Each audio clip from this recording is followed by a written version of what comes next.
பேசும்போது போட்டோ பார்த்து அழுதாரு. அழுகு பெரிய ஆள் இல்லல்ல. யார் நீ உங்களுக்கு பெரிய ஆள் சார். அவர் பெரிய ஆள் சார். அவர் ரசிகர் அன்பு வெளிப்படுத்துறாருன்னா அவரை போட்டு என்னமோ புஷ்ல நடந்து கேட்க கேட்குறீங்க. அஜித் ரசிகர்லாம் சீன்ற மாதிரி இருக்கு. தப்பு தப்பு. இவர் கேட்கறதுக்கு ஒரே வார்த்தை தாங்க. நீங்கள் அஜித் ரசிகருங்கிறதுக்கு அது அன்பு தானே காரணம். அந்த அன்பை எப்படி நான் வந்து ப்ராசஸ் பண்றேன். அது ஒருத்தர் அன்பு வெளிப்படுத்துறது ஒருத்தர் அவங்க வகையில் வெளிப்படுத்துவாங்க. இவர் ஒரு வகையில் வெளிப்படுத்துறாரு. மூட நம்பிக்கை என்ன, நம்பிக்கை என்ன? மூட நம்பிக்கை வேற, நம்பிக்கை வேறல. இது அதே மாதிரி தான் ஃபேன் வேற, தீவிர ஃபேன் வேற, பக்தன் வேற. இப்போ நான் வந்து ஃபேன். நான் ஃபர்ஸ்ட் டே ஒரு மூவி பார்ப்பேன். அதுவும் என்னுடைய 130 ரூபா டிக்கெட்டுக்கு நான் மூவி பார்ப்பேன். அதோட விட்டுடுவேன். என்னுடைய வேலையை பார்க்க நான் போயிடுவேன். இது என்னுடைய ஃபேன். எந்த மூவி வந்தாலும் நான் அவரோட படத்தை நான் பார்ப்பேன். விஜய் சாரோட படத்தையும் பார்ப்பேன், அவரோட படத்தையும் பார்ப்பேன். இது என்னுடைய எத்திக்ஸ். அதான் உங்களுடைய எத்திக்ஸ் அதுங்க. யாருக்கும் பாதிக்காது. இல்லை இவர் ஒரு ரசிகராக அவருக்கு அவர் சந்தோஷத்துக்கு டாஸ்மாகில் போய் காசு கொடுத்து தண்ணி அடிக்காமல் கஞ்சை வாங்கி போடாமல் என்ன அந்த போதெல்லாம் இல்லாமல் ஒரு நடிகருக்கு ரசிகராக இருக்கார். ஓகே, இது அதுக்கெலாம் எவ்வளோ மேலும் அந்த டாபிக் விட்டுருவோம். ஓகே, இப்போ நீங்களாம் கேட்டதுனால சொல்கிறேன். இப்போ விஜய் சார் ரசிகர் இது வரைக்கும் வந்திருக்காங்க, ரசிகராக வந்திருக்காங்க. கட் அவுட் இது பாலவேஷம் பண்ணுறது ஓகே, இதெல்லாம் நம்ம வந்து யாரும் ஆதரிக்கலை. அவங்க சந்தோஷத்துக்கு பண்ணுறாங்க, அதை நம்ம சப்போர்ட் பண்ணக்கூடாது. இப்போ இவர் ஒரு அன்பை வெளிப்படுத்துறதுக்காக இப்போ காலேஜில் வந்து ஒரு லாஸ்ட் நாள் வந்து ஒரு பிரியாவோட கொடுப்பாங்கல்ல அதுதான் இது. நீங்கள் லாஸ்ட் நாள் ஒன்றா கூட்டிகிட்டு பண்ணுறீங்கன்னா கேட்கக்கூடாது. அப்போ ஒவ்வொருத்தர் தன் வெளிப்பாடு ஒரு பிரியாவோட மாதிரி அதுக்கு ஒரு இது காலேஜ் ஸ்டூடெண்ட் பண்ணுறாரு. அது இது வரைக்கும் ஓகே. நானும் சரி. இதுக்கப்புறம் அவர் அரசுக்கு போயிட்டார், தலைவராகிட்டார், தேர்தல் சந்திக்க போகிறாரு. இப்போ விஜய் ரசிகர்களோட வேலை என்ன அதுவும் கேள்வி. சரிதான், இருங்கண்ணா. இப்போ நீங்கள் படிக்கிறாங்க படித்து முடிச்சுட்டேன். ஏன்னா ஏவலைண்ணா நான் விஜய் ரசிகர் அஜித் ரசிகர் நான் படித்து முடிச்சிட்டேன். அண்ணா அதை விட்டுருங்கண்ணே, சும்மா நீங்கள் அப்படி பேசுறீங்கண்ணா. ஒருத்தர் வந்து அவர் ரசிகராக வந்து ஒரு இது யார் நீங்கள் கேட்கறது தோறண்ணா வேறு. தம்பி என்ன கேட்குறீங்க நீங்கள்? பேசக்கூடாது. என்ன பேசிக்கிறீங்க நீங்கள்? இதுவோ அது மட்டும் தான் கேட்கணும். அவர் பொதுவாக பேசிக்கிறீங்க நீங்கள். பொலிட்டிக்கல் எடுக்கிறீங்க சும்மா இல்லை எல்லாத்துக்கும் போட அது கேட்கக்கூடாது. அவர் ஒரு ரசிகர் அன்பு வெளிப்படுத்துறாருன்னா அவரை போட்டு என்னமோ புஷ்ல நடந்து கேட்குறீங்க. அது நீங்கள் போடுங்க சார், நீங்கள் போடுங்க சார். விருப்பம் அவர் விருப்பம் இது நீங்கள் போடுங்க. அஜித் கேட்காது சார். அஜித் விஜய் ரசிகர் கேட்பீங்களா நீங்கள் எப்போ போங்க சார்.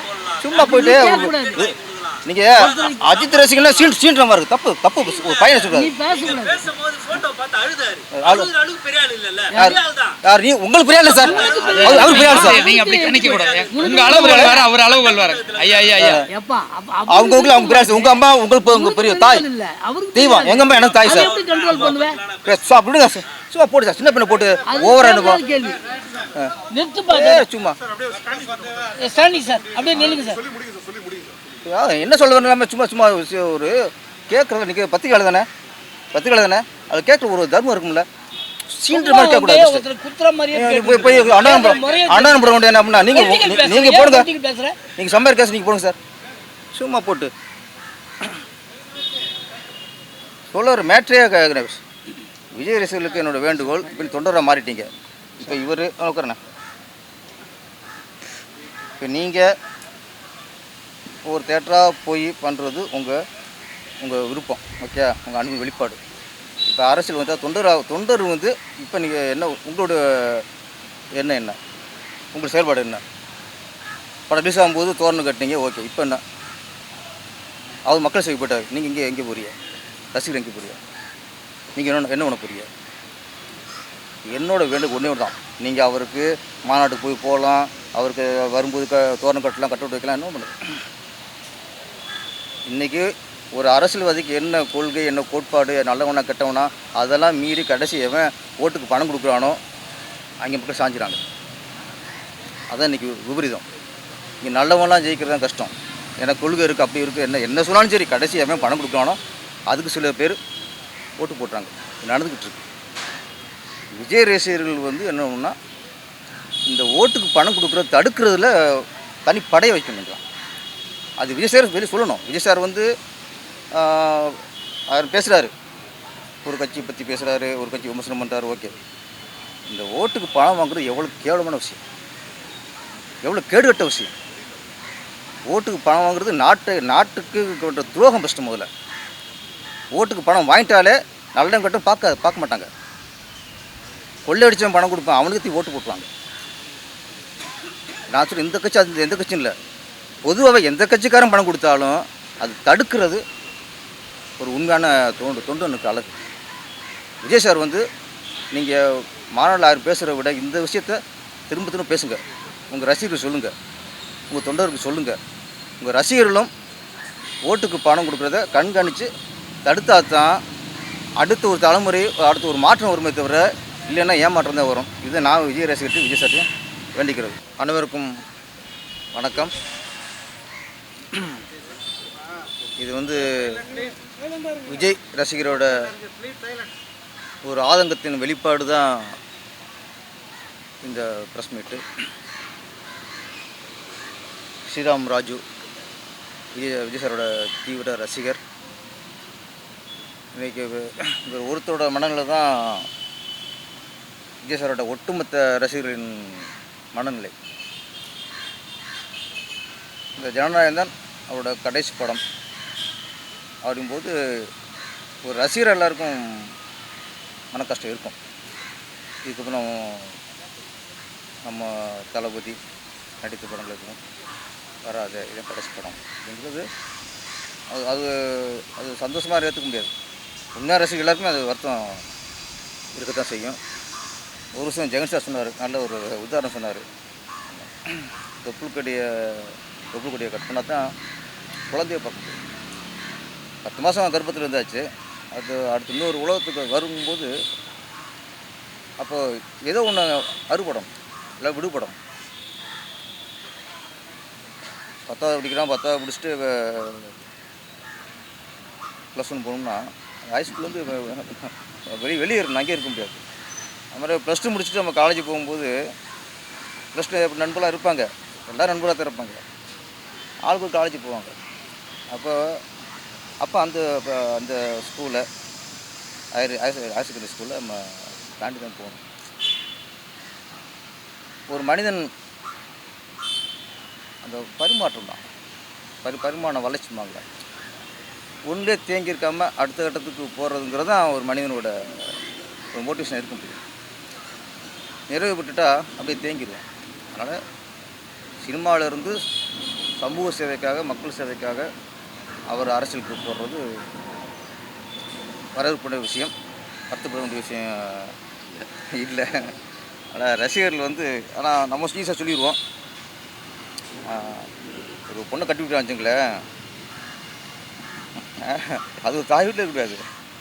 அனுப்பும்போது அப்பா அம்மா அண்ணன் தங்கச்சி கூட இருக்கவங்க எல்லோரும் கண்ணீர் மல்கத்தான் பூந்தூருக்கு அனுப்பி வைப்பாங்க. அதுக்காக அந்த கண்ணீர் வந்து துக்க கண்ணீர் இல்லை, அது ஒரு பொறுப்பான கண்ணீர். நம்ம பொண்ணு கல்யாணம் வச்சு அனுப்பி வைக்கணும். அப்போ அந்த கண்ணீருக்கு ஒரு மகத்துவம் இருக்கும். துக்கத்தில் அழுகிறதுக்கும் அந்த கண்ணீரில் பல வகை இருக்குது. அது மாதிரி இப்போ இவர் கண்கலங்கிறாருன்னா இது வந்து பூந்தோட்டுக்கு பொண்ணு அனுப்பும்போது ஒரு தாய் சிந்துற அந்த கண்ணீர் தான். தாய் அழுகுதுன்ட்டு கல்யாணம் பண்ணாமல் பொண்ணு இருக்க முடியும், வீட்டில் இருக்க முடியுமா? அப்போ அது கல்யாணம் பண்ணி போயிடுது. அது மாதிரி விஜய் சார் ரசிகர்லாம் வருத்தப்படுறாங்க, தொடர்ந்து படம் நடிக்கணுங்கிறக்க அவர் இங்கேயே சினிமாவிலே தேங்கிட முடியாது. அடுத்து போகிறது அதுக்கு நம்ம ஜெயன் சார் சொன்ன மாதிரி நம்ம வந்து வாழ்த்தி அவரை அனுப்பணும். அதே சமயம் விஜய் சாருக்கு நம்ம சொல்லிக்கிறது என்னென்னா, இவர் மாட்டேன் இப்போ எப்படின்னா இது வந்து இப்போ இது கடைசி படம். இந்த படத்தை வந்து நம்ம எங்கெங்கே ஓடுதோ அங்கெல்லாம் போய் பார்த்துக்கணும்.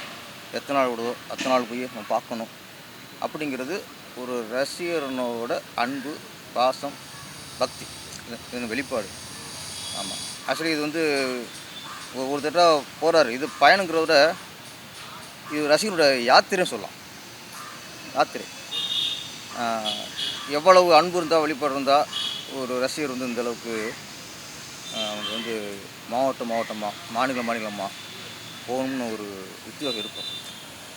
நான் இங்கே தான் சார். அப்போ இந்த மாதிரி நடிகர் இருக்காங்கல்ல, இந்த மாதிரி கோடிக்கணக்கான ரசிகர்களை கொண்டவங்க நடிகர் இருக்காங்கல்ல, இவங்களாம் ஆண்டவன் அவங்க கொடுத்த வரம் இவங்களாம். ஒரு ஏன்னா ஓப்பன் சொல்கிறேன், இவர் வந்து அப்பா அம்மாவோட ஒரு பாசம் வச்சுக்க மாட்டார், அண்ணன் தம்பியோட ஒரு பாசம் இருக்காது ரசிகர் சொல்கிறேன். இவர் மட்டும் இல்லை, பொதுவாகவே. ஆனால் ஒரு ரஜினி சாரையோ விஜய் சாரையோ அஜித் சாரையோ அது அவரே ரசிகராக மாறிட்டா எப்படித்தான் அவங்களுக்கு இந்த ஒரு வேகம் வெறி, அவர் தான் உலகம். அப்போ இப்படி ஒரு ஒரு ஒரு ரசிகர் கூட்டம் கிடைக்கிறதுக்கு எவ்வளோ கொடுத்து வச்சுக்கணும். அது ஒரு வியப்புக்குரிய விஷயம். இவருடைய யாத்திரைக்கினுடைய வாழ்த்துக்கள். விஜய் சார் இருக்குன்னா இப்போ அரசியல் பயணம், உங்களுக்கு அரசியல் பயணங்கும் போது நீங்கள் சினிமாவை டோட்டலாக ஓரம் கட்டி தான் அந்த பயணிக்கணும்னு இல்லை. உங்கள்கிட்ட யாரும் அதை எதிர்பார்க்கவும் இல்லை. உங்கள் ரசிகரும் அதை எதிர்பார்க்க மாட்டாங்க, மக்களும் எதிர்பார்க்க மாட்டாங்க, அரசியல்வாதியும் எதிர்பார்க்க மாட்டாங்க. எந்த அரசியல் இருக்கட்டும், எவ்வளோ எதிர்கட்சி அரசியல்வாதி இருக்கட்டும், நீங்கள் சினிமாவில் நடிச்சுட்டு அரசியலுக்கு வாரிய கேட்க போகிறதில்ல. ஏன்னா இது வரைக்கும் இருந்த எல்லோரும் அப்படி தான். புரட்சித் தலைவர் எம்ஜிஆர் நாளைக்கு பதவியேற்புனா இன்றைக்கி நைட்டு மதுரை சுந்தரமணி படத்தை டப்பிங் முடிச்சுட்டு தான் பதவி ஏற்றார். அதோடு முடிச்சு. ஏன்னா அப்புறம் முதலமைச்சர் ஆகிட்டார், பொறுப்பு வந்துடுச்சு, பொறுப்பான பதவி. அப்படிங்கும்போது அப்போ சினிமாவை நிறுத்திட்டு முழுக்க அரசியல் இறங்கினார். அந்த மாதிரி சூழ்நிலை வரும் பட்சத்தில் விஜய் சார் இந்த மாதிரி முடிவு எடுக்கலாம். பவன் கல்யாண் நடிச்சுட்டு தான் இருக்கார். நம்ம ஒரு விஜயகாந்த் சார் கட்சி ஆரம்பித்தார், அவரும் எதிர்கட்சி தலைவராக ஆனார், அப்புறம் நடிச்சுட்டு தான் இருந்தார். அதனால் இது ஒரு இடையூறு இல்லை என்னை பொறுத்த வரைக்கும். இது ஒரு சினிமாவில் நடிக்கிறது உங்களுக்கு இடையூறுங்கிறது நம்ம முடியாது. நீங்கள் ஒன்று தான் நாங்கள் தெரிஞ்சுக்கிறது என்னென்னா, மக்களுக்கு மேலே நம்பிக்கை வரணும். சினிமாவில் பயணிச்சுட்டு இதில் ஒரு நம்ம வந்து மற்ற சில 10ஓட 11 நம்மளும் ஒரு நடிகர் கட்சி ஆரம்பித்து நடிச்சிடக்கூடாது, அது வேறுபடணும். அப்பா உச்சத்தில் இருக்கும்போது சினிமா தூக்கி போட்டு அரசு பண்ணிட்டாருப்பா அப்படிங்கும்போது மக்களுக்கு நம்ம மேலே ஒரு முழு நம்பிக்கை வரும். அது ஒன்று தான் இதில் ஒரு ப்ளஸ்ஸாக பார்க்குறது. இப்போ விஜய் ரசிகர் அஜித் சார் இருக்கட்டும், ரஜினி சார் ரசிகராக இருக்கட்டும், விஜயகாந்த் ரசிகராக இருக்கட்டும், கமல்ஹாசன் ரசிகராக இருக்கட்டும், எந்த ரசிகராக இருந்தாலும் சார் அவங்க முதல்ல சினிமா ரசிகர் சார். எங்கள் சினிமா ரசிகர் சார் முதல்ல. இப்போ மலையாளியும் போவோம், தெலுங்கரும் போவோம், கன்னடரும் போவோம், வட இந்தியன் போவோம், என்ன சொன்னாலும் சார் அவன் இந்தியன் தானே, அவன் இந்திய குடிமகன் தானே. அதே மாதிரி தான் ரசிகர் எந்தெந்த நடிகர் ரசிகர் இருந்தாலும் எங்களை பொறுத்த வரைக்கும் முதல்ல அவன் சினிமா ரசிகராக இருந்தால் தான் அவன் ஒரு நடிகர் ரசிகராக மாற முடியும். அந்த வகையில் எங்களுக்கு ரஜினி ரசிகரும் எங்களுக்கு ரொம்ப பிடிக்கும், அஜித் ரசிகரும் எங்களுக்கு பிடிக்கும். ஏன்னா அவங்க எங்களை வாழ வைக்கிறவங்க, எங்கள் சினிமா வாழ வைக்கிறவங்க. அப்புறம் விஜய் சார் ரசிகர்களையும் எங்களுக்கு ரொம்ப பிடிக்கும். ஏன்னா அவங்க விஜய் ரசித்தாலும் எங்கள் சினிமா வாழ வைக்கிறாங்க. அப்போ இந்த ரசிகர்கள்ங்கிறது இவங்க வந்து விஜயை ரசிக்கலாம், அஜித்தை ரசிக்கலாம், இன்னும் ரசிக்கலாம். ஆனால் பலர் நடிகிறது சினிமாவோட டிவியில் அவங்க தான். சினிமாவோட ஆணி வேறு பக்க வேறு எல்லாமே அவங்க தான். அப்படிங்கும்போது எங்களுக்கு எந்த நடிகர் ரசிகர்ந்தாலும் நாங்கள் அவங்களுக்கு ரசிகர் சார். சினிமாவை நேசிக்கிறவன் இந்த நடிகர் ரசிகர் அது நடிகர் ரசிகர் கோவப்படக்கூடாது. அப்படி கோவப்பட சினிமா ரசிகர் இல்லைவன், அவன் இன்னொரு ரசிகர் முடிச்சு போக வேண்டியதான். சினிமாவை ஆத்மாத்மா நேசிக்கிற ஒவ்வொரு நடிகர், ஒரு இயக்குனராக இருக்கட்டும், தயாரிப்பாளராக இருக்கட்டும், நடிகராக இருக்கட்டும், எந்த டெக்னீஷியனாக இருக்கட்டும், யாராக இருந்தாலும் இவர் என்ன ரசிகர், இவர் விஜய் ரசிகர் அப்படின்னா நாம் அவங்கள ரசிச்சிடணும். அவங்க இல்லைன்னா யாருமே இல்லை. இப்போ திருப்பாச்சி வந்து படம் கொடுத்தோம், எப்படி வெற்றி அடைஞ்சிது, எப்படி வசூல் வந்தது, அந்த வசூல் யார் கொடுத்தா? வாய்ப்பை கொடுத்தது விஜய் சார், வசூலை கொடுத்தது அவரோட ரசிகர்கள். அப்போ நான் விஜய் சார் எந்தளவுக்கு நான் விசுவாசம் பார்க்கணும், அதே மாதிரி விஜயோட ரசிகர்களையும் நான் விசுவாசம் பார்க்கணும். இன்றைக்கி வந்திருக்க காரணம் இந்த ஸ்ரீராம் ராஜ்குரு ஒருத்தருக்காக இல்லை, இவர் ஒரு 1000 கோடிக்கணக்கான ரசிகர்களின் பிரதிநிதி. நான் இவரை மதிக்கிறது விஜய் சாரோட ஒட்டுமொத்த ரசிகர்களையும் மதிக்கிறதுக்கு சமம். அதுக்காக அந்த ஃபங்க்ஷனுக்கு நான் வந்தேன். இது விஜய் சாருக்கு காட்டுற விசுவாசம் எப்படியோ அது மாதிரி ரசிகர்களுக்கும் நான் விசுவாசத்தை காட்டணும். அந்த வகையில் நான் அவர் வந்து பாராட்டி வாழ்த்துறேன். இன்னொன்று, விஜய் சார் நிறைய வேண்டுகோள்லாம் இருக்குது. பொதுவாக நீங்கள் வந்து நான் ஒரு உச்சத்தில் இருக்கேன், 200 கோடி சம்பளத்தில் விட்டுட்டு வரேன் அப்படின்னு நீங்கள் சொல்கிறீங்க, மற்றவங்க சொல்கிறாங்க. நீங்கள் விட்டுட்டு போகிறது இந்த 200 கோடி மட்டும் இல்லை சார். உங்கள் படம் ஆரம்பித்தா, விஜய் சார் மாதிரி ஒரு மாஸ் ஹீரோ படம் ஆரம்பித்தா அவர் சம்பளம் மட்டும் கணக்கில் இல்லை, அது 400 கோடி அந்த கோடி படிச்சுட்டு வருது. அதில் பலனுடைய எத்தனை தெரியுமா? எத்தனை ஜூனியர் ஆர்ட்ஸ் தெரியுமா சம்பாதிக்கிறாங்க? எத்தனை செட்டு ஒர்க்கில் எத்தனை கார்பெண்டர் எத்தனை செட்டாளுக்கு சம்பாதிக்கிறாங்க தெரியுமா? எத்தனை டெக்னீஷியன் சம்பாதிக்கிறாங்க தெரியுமா? தியேட்டருக்காரங்க அதில் பலன் அடைகிறாங்க, டிஸ்ட்ரிபியூட்டர் பலன் அடைகிறாங்க. இந்த சம்பளம் போக மிச்சம் எல்லாமே எங்கள் சினிமாக்காரங்க சம்பாதிக்கிறதுக்கு அது யூஸ் ஆகும். அப்போ நீங்கள் விட்டு 200 கோடின்னு சொல்கிறீங்க, அது இல்லை, எங்களுக்கு என்ன லாஸ் சினிமாக்காரங்க ஒரு படத்தினால. உங்கள் படத்தில் தான் அவ்வளோ க்ரௌடு, அத்தனை டான்சர்ஸ், எத்தனை நீங்கள் சாங் ஆடினா பின்னாடி 200 பேர் ஆடுறாங்க. சின்ன படங்களை ஆட முடியுமா? 20 பேர் போட்டாலே பிடிச்சி திட்டார். 20 பேரா? 10 பேர் வச்சுக்கிறாங்க. மாஸ்டரில் 2000 சார். மாஸ்டரில் ஒரு சார் 2000 பேர். அப்போ நான் என்ன சொல்கிறேன்னா, விஜய் சாருங்கிற தனி ஒரு நடிகர் இல்லை, தனி மனுஷன் இல்லை. உங்களுக்கு பின்னாடி உங்களால் பலனடைகிற ஆயிரக்கணக்கான மக்கள், தொழிலாளர்கள், டெக்னீஷியன்கள். எங்களுக்கு வருத்தம் அப்படின்னா, நீங்கள் சார் சொன்ன மாதிரி தொப்புளுக்குடி இந்த சினிமாங்கிற தாய் கற்பத்தில் இத்தனை வருஷம் இருந்து அந்த தொப்புளை கட் பண்ணிட்டு நீங்கள் அடுத்த உலகத்துக்கு போகிறீங்க. ஓகே, தொப்புளுக்குடி கட் பண்ணனால தாய் பசெல்லாம் போயிடாதுல்ல, தாயை பார்க்கணும்ல. பால் ஊட்டின அது தாயை கற்பத்தில் 10 வருஷம் சுமந்து தாயை கவனிக்கும்ல, அது மாதிரி நீங்கள் தாயை கவனிக்கணும். நீங்கள் முடிவு எடுத்துட்டியா? நான் விஜய் சார் பற்றி தெரியும், அவர் அந்த ஒரு டைலாக் போக்கில் வரும்ல, அதுதான் ஒரிஜினல். நான் ஒரு முடிவு எடுத்துட்டா அது அடுத்து நானே சொன்னாலும் மாற்றிக்க மாட்டேன் பாருல, அதுதான். அதனால் அது மாற்றிக்க மாட்டார். இருந்தாலும் நான் ஒரு சினிமா இயக்குனராக, நானாக இருக்கட்டும், ஜெகன் சாராக இருக்கட்டும், நம்ம பெருந்துரை பழனிவேல் சாராக இருக்கட்டும், நாங்கள் சினிமாவிலேயே வாழ்கிற ஆள் சார். இவர் சினிமா விட்டு எங்கே சார் போவார்? நான் சினிமா விட்டு எங்கே போவேன்? சினிமா விட்டு பழனிராஜ் இங்கே தான் இருக்கணும் நாங்களாம். அப்போ நாங்கள் எங்கள் சினிமாக்கார எங்கள் ஆதங்கம் மறுபரிசீலனை பண்ணுங்க. உங்களுக்காக இல்லை, அதுதான் உங்களுக்கு இல்லை, எங்களுக்காக, எங்கள் சினிமாவுக்காக, சினிமாங்கிற ஒரு தாய்க்காக. என்னண்ணே?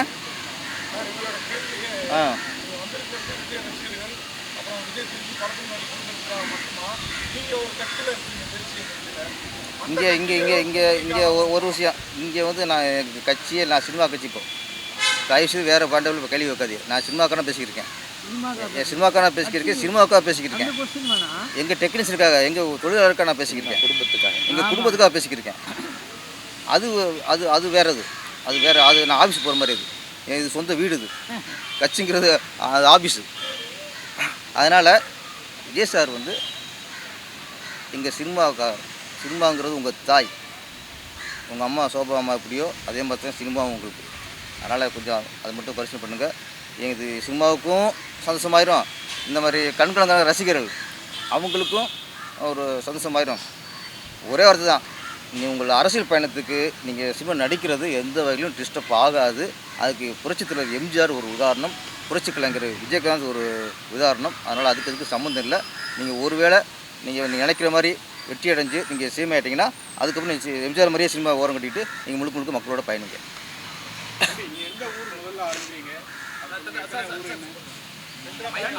நான் தொடங்குறேன். இல்லைண்ணா, இன்ன வரைக்கும் பிளான் பண்ணல, இதுக்கு மேலே தான்.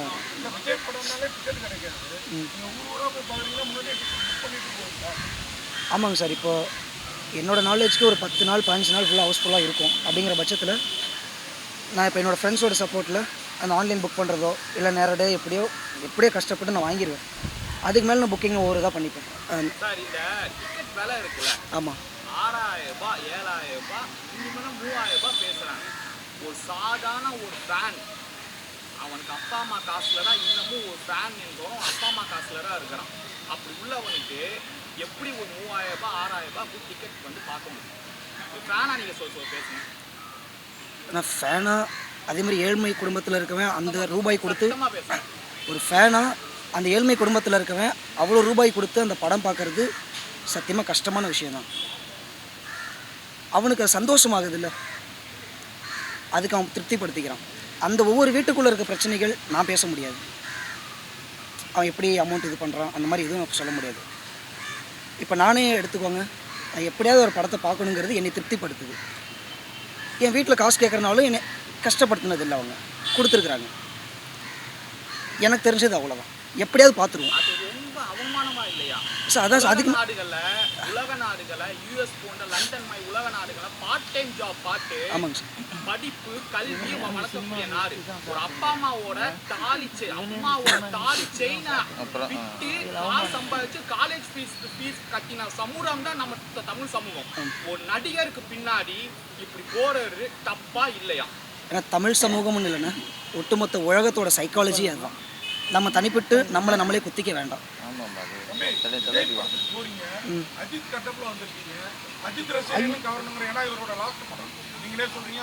அண்ணா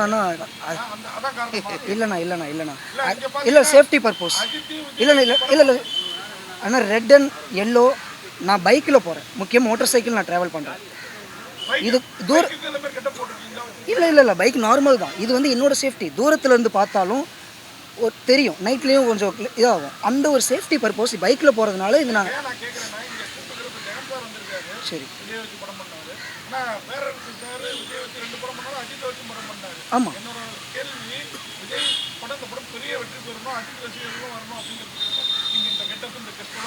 ஆனால் எந்த உள்நோக்கமும் இல்லை.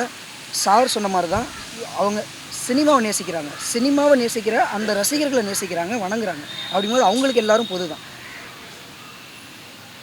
எனக்கும் எல்லாரையும் பிடிக்கும், எல்லாரையும் மதிக்கிறேன். நான் எல்லார் படங்களும் நான் பார்ப்பேன். அதில் வசந்தவர் என்னோட அண்ணன். ஆனால் எனக்கு அந்த நாலேஜ் இல்லைண்ணா. எனக்கு இதில் அண்ணா எனக்கு இல்லை அவருக்கு தெரியாது. எனக்கு ஒன்று என்னன்னா படம் சம்மந்தப்பட்டது மட்டும் இது பண்ணு, இது இவங்க சம்மந்தப்பட்டது மட்டும் அப்படி போகாது நம்ம அட்வைஸ் பண்ண வேணாம். பார்க்கும்போது ஆதங்கத்தில் தான் நாங்கள் சொல்கிறோம். அவங்களுக்கு பின்னாடி வரக்கூடிய ஜென்ரேஷன் எப்படி இருக்கும் அவங்களுக்கு தெரியாது, எங்களுக்கு இதாகும். ஒரு ஜென்ரேஷனோட அமைப்பு ரீதியான சூழல் வந்து இங்கே பாதிக்கப்பட்டிருக்கு. அதெல்லாம் இருக்குதும்பா, அது தெரியும்பா, தெரிஞ்சுதாம்பா வராங்க. கேள்விதானே கேட்குறோம். அது ஓகே சொல்லட்டும் சார். ஒரு பிஏபிஎல் வந்து அது பண்ணிக்கங்க.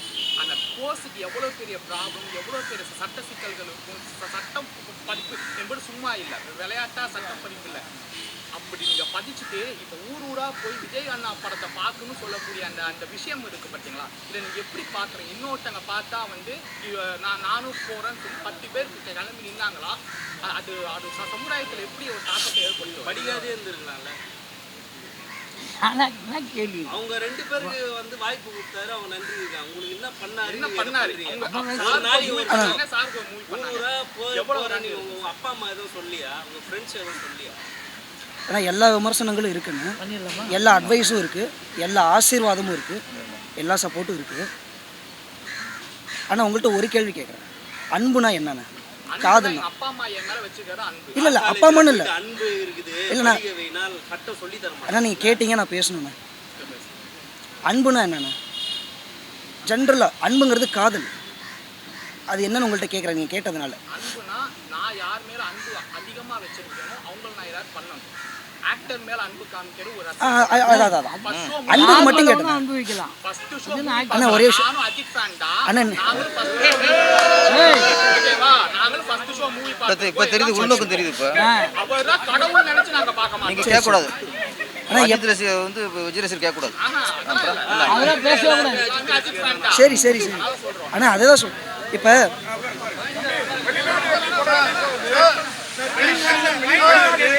அண்ணா அந்த கேள்வி முடிச்சிடறேண்ணா, அந்த கேள்வி முடிச்சிடறேன் அண்ணா, இந்த கேள்வி முடிச்சிடறேன், இது முடிச்சிடறேன். நீ கவர்மெண்ட் கேட்கலாம் கேட்குறியா வரப்போ? கவர்மெண்ட்டை போய் கேளுங்க. நீங்கள் சொன்னது கிட்டத்தட்ட உண்மை. கிட்டத்தட்ட இந்த மனுஷனாக பிறந்த எல்லாருக்குமே ஒரு தனிப்பட்ட சுயநலமான விஷயங்கள் இருக்கும். ஒரு ஏதாவது எதிர்பார்க்குறதா இருக்கட்டும், ஒன்று பண்ணுறது, அவனுக்குன்னு ஒரு தேவை இருக்கா? எல்லாருக்குமே இருக்குது. இப்போ எப்படி நீங்கள் விஜய் அஜித்துங்கிற ஒரு அவரோட இதை சொல்கிறீங்கல்ல, உங்களுக்கு ஒன்று நீங்கள் ஒரு ஆன்சர் வச்சுக்கிட்டு எங்கிட்ட நீங்கள் இன்னும் உங்களோட ஆன்சர் திணிக்கிறீங்க. என்னை வழி அதான் சொல்ல வரேன், அதான் சொல்கிறேன். நான் அஜித் சாரையும் மதிக்கிறேன், அவர் படங்கள் நான் பார்ப்பேன். இதோடு நான் முடிச்சுக்கிறேன். ஆனால் காதல் அப்படின்னா நம்மை தேவையை மறந்துக்கிட்டு இன்னொருத்தருக்காக வாழ நினைக்கிறோம்ல, அந்த சாக்ரிஃபைஸ், அது காதல். நல்லா புரிஞ்சுக்கோங்க.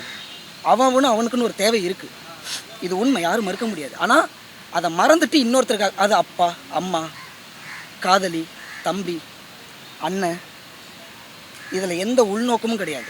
ரெண்டாவது முக்கியமான விஷயம் இதோட இங்கே வாங்க, நீங்கள் உட்காருங்க, நான் கேட்குறேன். இதோட முடியுதுண்ணே. இதுக்கப்புறம் அவர் இல்லைன்னு சொல்லியிருக்காரு. கடைசினா திரும்ப சொல்கிறேன், கடைசி. இந்த கடைசிக்கு நான் என்ன வேணாலும் பண்ணலான்னு இதை பண்ணுறேன். கடைசி வரைக்கும் நான் தேட்டரில் உட்காந்து என்னென்னு நான் ஃபேரவெல் பண்ணுறேன். என் அன்போட வெளிப்பாடு மட்டுமே தவிர எந்த உள்நோக்கம், எந்த அரசியல் இது எனக்கு வேணாம், வராது. அது தயவுசெய்து விட்டுருங்க, கெஞ்சுறேன். வேண்டாண்ணா, அதான் சொல்கிறேன், எதிர்பார்த்து பண்ணாதது தான் அன்பு. நான் ஏன் அண்ணனுக்கு நான் ஒன்று பண்ணுன்னு நினச்சி நான் இல்லைண்ணா அண்ணா சம்பளம் நீங்கள் கொடுங்க. நான் எப்படிண்ணா தனியா போனீங்கன்னா கேள்வி கேட்க மாட்டோம். இல்லை அந்த ஒரு விஷயம் தானே. இல்லை அதுக்காக தான், அதாவது நான் ஒரு இடத்துக்கு போகிறேன்னா எனக்கான ஆபத்துக்கு நீங்களே இதை ஆதரிக்கிறீங்க. நீங்க சொல்லுங்க, நீங்க ஆதரிக்கிறீங்க. கல்வியில நாடு தமிழ்நாடு நான் ஆதரிக்கலாம். நான் திருப்பதி ஓடி இருக்காது சார். ஸ்ரீராம் சார், தமிழ்நாடு தவிர பெங்களூர்ல, பாம்பேல, வெளிநாட்டுலலாம் இங்கெல்லாம் எப்படி வாங்க போறாங்க? இங்கே பைக்கில் போறீங்களா சார்? நீங்கள் கேட்கும் போதே அதில் உங்களுக்கு ஒரு பதில் இருக்குது. அவ்வளோ நாள் நான் போகணுன்னா அவ்வளோ நாட்கள் படம்னு ஒன்று ஓடணும். 200 நாள் 300 ஓடிச்சுன்னா போவேன் சார். சார் இது வரைக்கும் நீங்கள் பார்த்த விஜய் படம் கன்ஃபார்ம் போவேன். ஒரே விஜய் படம் எது பண்ணுறீங்களா? சார் டிக்கெட் கொடுத்து பார்க்குறீங்களா? நீங்கள் சம்பாதித்து வாங்குறதா, பெட்ரோல் வாங்குறதா, நண்பர்களா? ஆனால் படிச்சுக்கிட்டே நான் வேலை பார்க்குறேன். அம்மாவோட சம்பளத்தை கொடுக்குறாங்க. ரெண்டாவது விவசாயம். நான் அவர் அந்த படிப்பை என் குடும்பத்தையும் பார்க்குற விஷயமாகவும் நாலேஜாகவும் நான் இருக்கேன். ஆனால் சினிமாங்கிற பரிணாமம் இருக்குல்ல, ஸ்பேஸ் ஒடிசி 2001 சொல்லிட்டு அவரோட படம் ஒன்று இருக்குது. அந்த பரிணாமம் அதில் மனுஷனோட இதிலேருந்து ஸ்பேஸ் வரைக்கும் போவாங்க. அந்த மாதிரி நிறைய இருக்குண்ணா. எல்லாருக்குமே எல்லாமே தெரியுண்ணே. எல்லாருக்குமே நமக்கு எல்லாருமே தெரியும். அதில் சினிமா முக்கியமான முக்கியமான டூல். என்னை நிறைய விஷயம் இதுதான், எங்கே என்ன பேசணும், என்ன நாலேஜு, என்ன தப்பு நடக்குது, இந்த மாதிரி எல்லா எஜுகேஷனும் சினிமா கொடுத்துருக்குன்னு எனக்கு நான் சொல்லிக்கிறேன். நான் சினிமாவை காதலிக்கிறேன். நான் நிறைய படங்கள் பார்ப்பேன். அதில் திரும்பவும் சொல்கிறேன், என் அண்ணன் வசந்தவர் நிறைய எல்லாருமே பிடிக்கும். அதில் இவர் முக்கியமாக கடைசியாக போகிறாருங்கிறதுக்காக தானே இதை நான் பண்ணுறேன். ஒவ்வொரு படத்துக்கும் நான் பண்ணலையே. ஆமாண்ணா, மெர்சல் பார்த்துருக்கேண்ணா, சர்க்கார் பார்த்துருக்கேன், திருப்பாச்சி பார்த்துருக்கேன், துப்பாக்கி கத்தி, இதெல்லாம் ரொம்ப துப்பாக்கி கத்திலாம் நான் ஸ்கூல் டைமில் இருக்கும்போது, அதுவும் பைரவ படத்துக்கு நாங்கள் படம் கிளாஸ் பங்க் அடித்து போயிட்டு அடுத்த நாள் பிரின்ஸ்பல்லாம் வச்சு அடிக்கிறாரு.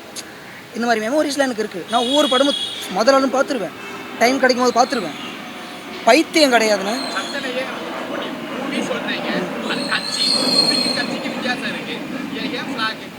அதுதானே சொன்னேன், இது ஃப்ளாகே இல்லையாண்ணே. அண்ணா மஞ்சளும் சிகப்பும் ரோடில் சேஃப்டிண்ணே.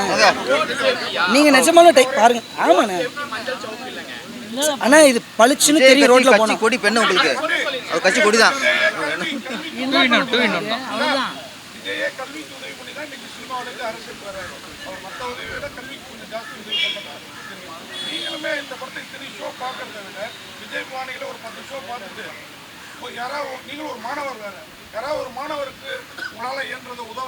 ஆனால் சத்தியமாக நான் இங்கே ப்ராமிஸ் பண்ணுறேன், என்னோடய நோக்கம் படம் பார்க்குறது மட்டும் கிடையாது. இந்த படங்கள் மூலயமா முதல்ல அந்த வணக்கம் வைக்கும்போது சொன்ன நிறைய உறவுகள் நான் சந்திக்க போகிறேன். இதில் என்னோட இன்டென்ட் என்னென்னா, ரொம்ப ஏழ்மைப்பட்டிருக்கிற பிஸ்னஸ் இல்லாமல் இருக்கிற ரோட்டு கடைகள், பழ வியாபாரிகள், நான் எப்படி நினைக்க சாப்பிட்டாகணும்ல, அந்த சாப்பிட்ற இடம் இந்த மாதிரி பிஸ்னஸ் இல்லாத இடத்த நான் சூஸ் பண்ண போகிறேன். அங்கே நான் நிறைய தாய்மார்களை பார்க்கலாம், வயசானவங்களை பார்க்கலாம், என்ன வேணாலும் பார்க்கலாம். அவங்களுக்கு அங்கே நான் சத்தியம் பண்ண போகிறேன்.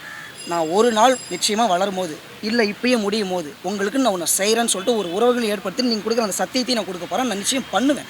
இப்போ என்னால் முடியாது. அந்த 100 ரூபாய் கொடுத்து நான் சாப்பிட்டுட்டு மட்டும் வந்துடுறேன். நீங்கள் கேட்ட கேள்விக்கு உறவையும் நான் ஏற்படுத்துகிறேன். வருமானம் எப்படி சார் இது ட்ராவல் பண்ணுற வருமானம் எப்படி ஈட்டுவீங்க? பெட்ரோலுக்காக இருக்கட்டும், ட்ராவலாக இருக்கட்டும், யார் காசு, என்ன பேமெண்ட்? நீங்க எதுக்காக ஆரம்பிச்சீங்க அதே நான் கேட்குறேன். டைம்னு ஒரு விஷயம் இருக்குது. சார் கேட்டார் அவ்வளோ நேரம் இருக்குது அப்படின்னு சொல்லிட்டு. ட்ராவல் பண்ணுறதுக்கு டைம் இருக்குது. நீங்கள் போகிறது தேட்டர் விசிட்டாக பார்க்குறது. இவ்வளோ தேட்டர் போகிறீங்களா? ஒவ்வொரு படமும் நான் ஆனால் எனக்காக நான் பார்க்குறேன்னா என் ஹானஸ்ட்டுக்கு நான் நிற்கணும். நான் சும்மா டிக்கெட் எடுத்துகிட்டு இப்படி காமிக்கிறது இல்லை. ஒவ்வொரு தேட்டர்லேயும் ஒவ்வொரு படமும் நான் முழுக்க பார்த்துட்டு தான் நான் வெளியே வர போகிறேன். அப்போ ஒரே படத்தை எத்தனை வாட்டி பார்க்குறீங்க அப்படிங்கிறது கவுண்ட், விசிட் கிடையாது. அண்ணா இப்போ முதல் நாள் நம்ம கமலா சினிமாஸில் நான் பார்க்குறேன்னு வச்சுக்கலாம். ஷோ முடிக்கிறேன்.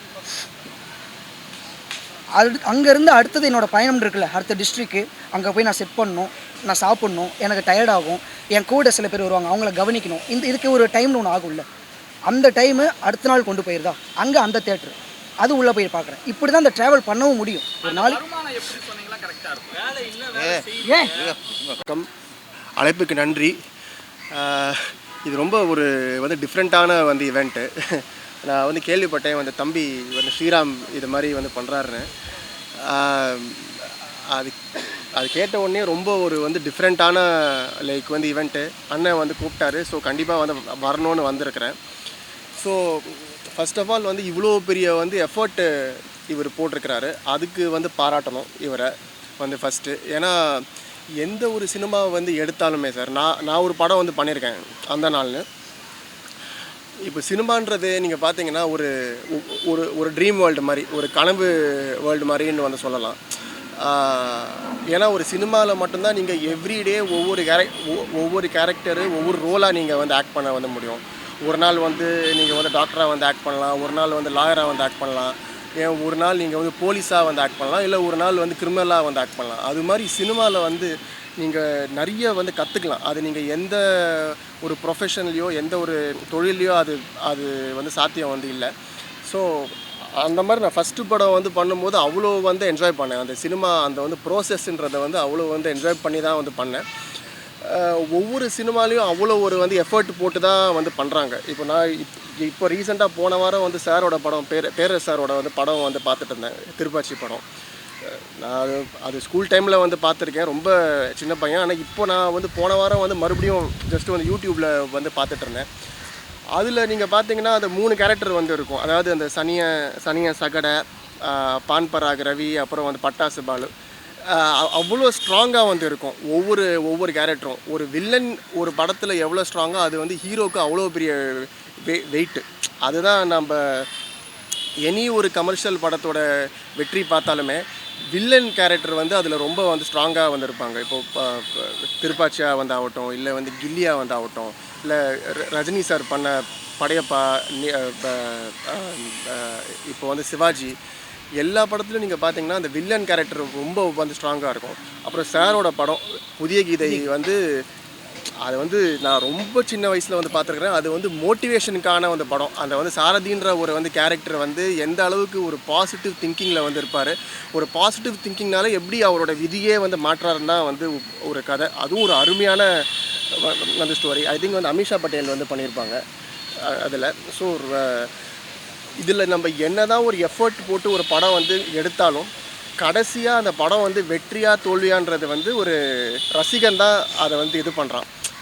ஒரு ரசிகன்னு பார்த்தீங்கன்னா அவர் எதுவுமே எதிர்பார்க்காம ஜஸ்ட்டு ஒரு படத்துக்கு போயிட்டு அவ்வளோ ஒரு அன்பை காட்டுறாங்க. இன்றைக்கி ஒரு ரசிகன் காட்டுற ஒரு அன்புனால தான் இன்றைக்கி விஜய் அண்ணா நெக்ஸ்ட்டு கோட்டைக்கு போகிற லெவலில் இருக்குது.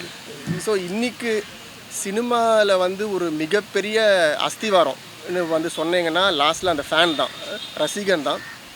அந்த ரசிகன் கொடுக்குற ஒரு வந்து அன்புனால தான் இன்றைக்கி சினிமா வந்து போயிட்டுருக்கு இப்படி. ஸோ இவர் பண்ணுற முயற்சிக்கு ஒரு பெரிய வாழ்த்தை சொல்லி நான் வந்து ஆசைப்பட்றேன். மற்றபடி ஜனநாயகன் படம் மிகப்பெரிய வெற்றியாக வந்து ஆகணும்.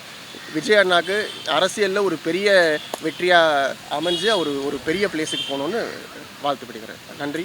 மரியாதைக்குரிய நண்பர்களே, எங்களுடைய அந்த குறுகிய கால அழைப்பை ஏற்று வந்ததுக்காக எல்லாருக்கும் நன்றி. இந்த ப்ரெஸ் மீட்டோட நோக்கம் என்னன்னா, நண்பர் ஸ்ரீராம் ராஜு இவர் பேர். இவர் வந்து நடிகர் விஜயோட ரசிகர், பரம ரசிகர், பக்தர்னு கூட சொல்லலாம். அவர் மேலே அவ்வளோ நேசிப்புள்ளவர். அவர் படம்னா இவர் தொடர்ந்து ஒரு படம் ஏதோ போய் பார்க்குறவர் 50 வாட்டி அந்த தேட்டருக்கு தொடர்ந்து போய் பார்க்குறவர். அப்படி அவர் மேலே ஒரு பிடிப்பு, பாசம், அவர் மேலே ஒரு அன்பு, ரசிகரை தாண்டி இருக்கக்கூடிய ஒருத்தர் அவர். இப்போ திடீர்னு விஜய் வந்து அந்த படத்தில் வள்ளியப்பன் அப்புறம் பேசுங்க, அந்த அவருக்கு திடீர்னு இப்போ நான் நடிக்கலை, நான் அரசியலுக்கு போகிறேன், இது ஜனநாயகம் தான் லாஸ்ட்டுன்னு சொல்லிட்டார். சொன்னதுக்கப்புறம் இவருக்கெல்லாம் ஷாக்கு. இவரை மாதிரி ரசிகர் எல்லாருக்குமே பெரிய ஷாக்கு, அதிர்ச்சி. என்னன்னா திரும்பி வரமாட்டார், திரும்பி நம்ம பார்க்க மாட்டோமான்னு ஒரு ஃபீல், ஏக்கம் இவங்களுக்குள்ளே இருக்குது. அதனால் இவர் இப்போ என்ன இவருடைய முடிவுன்னா, இப்போ வரப்போகிற ஜனநாயகனை தொடர்ந்து இனிமேல் பார்க்க போகிறது இந்த ஒரு படத்தையாவது நம்ம தொடர்ந்து பார்க்கணும். எங்கெங்கே ரிலீஸ் ஆகுதோ, தமிழ்நாடு, கேரளா, ஆந்திரா, கர்நாடகா எங்கெங்கே ரிலீஸ் ஆகுதோ, எந்தெந்த மாவட்டத்தில் ரிலீஸ் ஆகுதோ அந்த ஊருக்கெல்லாம் போய் ஒவ்வொரு முறையும் போய் உட்காந்து எவ்வளோ நாள் அந்த 34 மாவட்டம் தமிழ்நாட்டில் அந்த 34 மாவட்டத்தில் இருக்கிற தேட்டர்லேயும் அந்த படத்தை பார்க்கணும். அதே மாதிரி கேரளா 14 மாவட்டம், அதே மாதிரி அந்த கேரளாவில் போகிறது, அது மாதிரி எல்லா ஊருக்கும் நான் போக போகிறேன், அவர் படத்தை பார்க்க போகிறேன். அதே மாதிரி அந்த விஜய் ரசிகர்களும் அவங்களும் கண்டிப்பாக அதை ஏற்றுக்குவாங்க. எனக்கு ரொம்ப வேதனையாக இருக்குது அவர் இதோட வரமாட்டேன்னு சொன்னது. அதனால் இந்த படத்தையாவது முழுமையாக நான் பார்க்கணும். அவர் கூட அவர் தொடர்ந்து எல்லா படத்தையும் பார்த்த மாதிரி ஒரு ஃபீல் எனக்கு கிடைக்கும், ஒரு சந்தோஷம் கிடைக்கும். இதை வந்து நான் ப்ரெஸ்ஸுக்கு சொல்லிவிட்டு போனோன்னா எனக்கு ஒரு அங்கீகாரம் கிடைக்கும், தேட்டர்லேயும் மரியாதை கிடைக்கும், நான் ரசிகர்கள்கிட்டையும் ஒரு அங்கீகாரம் கிடைக்கும். அதுக்காக நான் ப்ரெஸ்ஸை மீட் பண்ணணும் அப்படின்னாரு. அதுக்காக தான் இந்த ப்ரெஸ் மீட் கூட்டியிருக்கோம். நீங்கள் வந்ததுக்கு ரொம்ப நன்றி. இதுக்கு இயக்குனர் பேரேஸ் சார், ஜெகன் சார், நம்ம ஹீரோ ஆரியன் ஷாம் அவர்கள் இதை ஒத்துக்கிட்டு இதில் வந்து கலந்து சிறப்பு விருந்துகளாக வந்ததுக்காக முதல்ல அவங்களுக்கு நன்றி தெரிவிச்சுக்கிறேன். அதுக்கு முன்னாடி தம்பி ஸ்ரீராம் ராஜு அவரை பற்றி கருத்து சொல்லுவார். எழுந்து பேசுங்க அண்ணா. இங்கே அவர் இங்கே வர தம்பி இங்கே வந்துரு, இப்படி வா.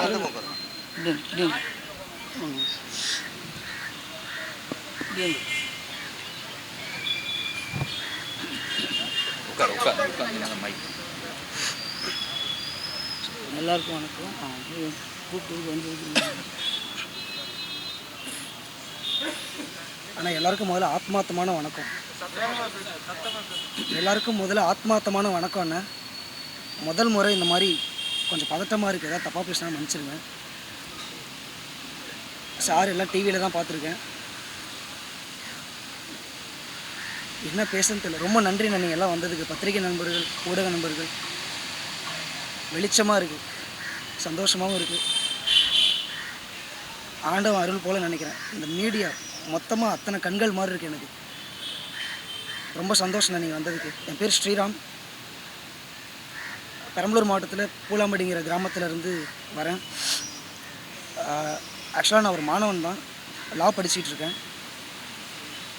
இப்போ இது அண்ணாவுக்காக கடைசி படம், கடைசி வரைக்கும் அவர் அன்பாக வழி அனுப்பி வைக்கணும். இதுக்கு மேலே அவர் பார்க்க முடியாதுல்ல. உங்களோட சப்போர்ட்டு நான் எங்கே போனாலும் கொஞ்சம் பாதுகாப்பாக இருக்கும்னு நினைக்கிறேன். ரெண்டாவது எனக்கான உறவுகள் ஏற்படும். அண்ணனோட தம்பிகள், தங்கைகள், யார் யாரெல்லாம் பார்க்க போகிறேன்னு தெரில, ஆனால் நிறைய உறவுகள் ஏற்பட போகுது. மனுஷங்களை சம்பாதிக்க போகிறேன், அதுதான் பெருசாக நினைக்கிறேன். அண்ணனுக்காக வேறு எதுவும் இல்லை. வாங்க ஜெகன். அம்மா சிறப்பு. பத்திரிகை, தொலைக்காட்சி, ஊடக நண்பர்கள் எல்லாருக்கும் புத்தாண்டு வாழ்த்துக்கள். தம்பி வந்து ஸ்ரீராம் ராஜு ஒரு மோட்டார் சைக்கிள் டைரிஸ் மாதிரி இந்த இளைய தளபதியோட படத்தை பார்க்குறதையே ஒரு பெரிய ஷெட்யூலாக போட்டு அதை வந்து ஒரு 50-60 நாள் படம் கடைசி நாள் தியேட்டரில் ஓடுற வரைக்கும் போய் எல்லா தியேட்டருக்கும் போகணுன்ற அந்த ஒவ்வொரு ஸ்டேட்டாக போகணுங்கிற அந்த முன்னெடுப்பு வந்து ரொம்ப ஆச்சரியமாக இருந்துச்சு. இது உணர்ச்சிவசப்பட்டு தளபதி இனிமேல் பார்க்க முடியாதுன்னு சொல்லாது, டெய்லி பார்க்கலாம், டெய்லி நியூஸ் வரும். அது சினிமாவில் நடிக்கலைன்னு சொல்கிறாரு, அவ்வளோதான்.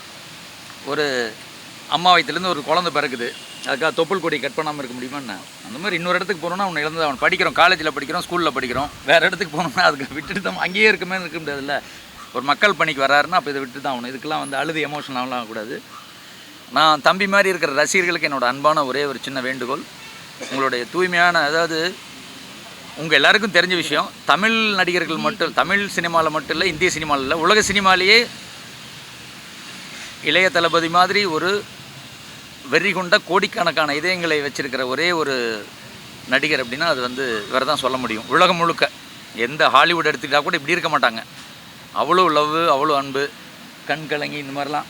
ஸோ நான் எது செஞ்சாலும் உங்களோட அன்பை காட்டுறது எல்லாமே, நீங்கள் ரிலீஸ் டேட்டில் கூட வந்து கட்டை விட்டு பால் ஊற்று எல்லாமே செய்யுங்க. நான் ரொம்ப பாதுகாப்பாக செய்யுங்க. நீ பைக்கில் போகிறது ரொம்ப கவனமாக போ, ஏன்னா உங்களை நம்பி தான் குடும்பம் இருக்குது.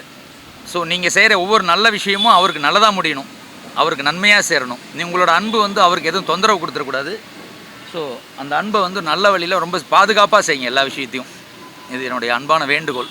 ஏன்னா ஒரு ரசிகனா, நானும் தளபதியோட வெறிய தம்பியை விட ரொம்ப தீவிரமான ரசிகனாக தான் நான் சினிமாக்குள்ளே வந்தேன். நான் அவரை சந்திச்சப்போ எனக்கு 27 வயசு, கதை சொல்ல வந்தப்போ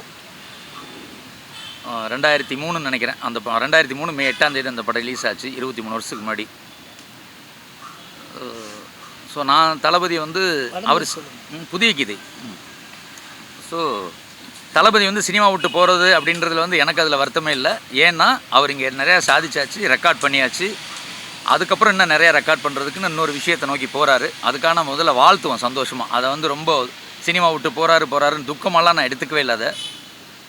ஏன்னா அவர் எப்போ பார்க்கனாலும் ஓடிடியில் அவரோட படங்கள் இருக்க போகுது, மக்களோட தினமும் வந்து தொலைக்காட்சி மீடியாக்களோடு இருக்க போகிறாரு. ஸோ மக்களோடு இருக்க போகிறாரு. அதுக்கு முதல்ல என்னோடய வாழ்த்துக்கள் தளபதிக்கு. மற்றபடி ரொம்ப சந்தோஷம் இந்த ஜனநாயகன் வெற்றி அடைய. ஏன்னா இது வந்து 2 பொங்கல், ஜனநாயகன் பராசக்தி ரெண்டுமே வெற்றி அடையட்டும். ரசிகர்கள் ரொம்ப பாதுகாப்பாக இந்த வெற்றியை கொண்டாடுங்க, ரிலீஸை கொண்டாடுங்க. ரொம்ப சந்தோஷம். இப்போது வந்து அரசியல் நகருக்கு போயிருக்கிற இளைய தளபதிக்கு என்னுடைய அன்பான ஒரு பெரிய சந்தோஷமான வாழ்த்துக்களை சொல்லிக்கிறேன். ஏன்னா புதிய கீதைன்ற ஒரு படம் வந்து வணிக ரீதியாக பெரிய வெற்றி அடையலை, ஆனால் ரொம்ப கான்ஃபிடென்ட்டான படம், தன்னம்பிக்கை கொடுத்த படம் அது. அந்த சாரதிங்கிற அந்த கேரக்டர் வந்து நான் வந்து 23 வருஷத்துக்கு முன்னாடி அவருக்கு வந்து அரசியல் ஆசை இருந்துச்சா இல்லையான்னு கூட எனக்கு தெரியாது. ஆனால் அப்பயே வந்து ரொம்ப கான்ஃபிடென்ட்டாக ரொம்ப பாசிட்டிவான ஒரு கேரக்டராக தான் இருக்கும். ரொம்ப ஸ்பீடாக இருப்பார் அந்த சாரதிங்கிற வந்து, ஸ்பீடாக கான்ஃபிடென்ட்டாக இருப்பான். ஸோ எனக்கு அப்போ வந்து அவரை நான் பார்த்ததில் வந்து, அவரை நான் படித்ததில், இப்போ பேரரசனெல்லாம் நிறைய படிச்சிருக்காரு அவர்கிட்ட. நான் பார்த்த ஒரு 3 வருஷ காலத்தில் அவருடைய அன்பை நிறைய பார்த்துருக்கேன், அவரோட கான்ஃபிடென்ஸை பார்த்துருக்கேன், அவரோட உறுதியை பார்த்துருக்கேன், அவரோட கோபத்தையும் பார்த்துருக்கேன், அவரோட வைராக்கியத்தை பார்த்துருக்கேன். ஸோ இந்த அரசியல் பிரவேசம், அரசியல் நகர்வு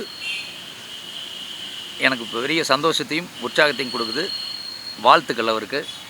ஸோ என் புதிய கீதை படத்துலேருந்து ஸ்நேகன் எழுதின ஒரு கவிதையை வந்து வாழ்த்தா சொல்லி விடைபெறுகிறேன்.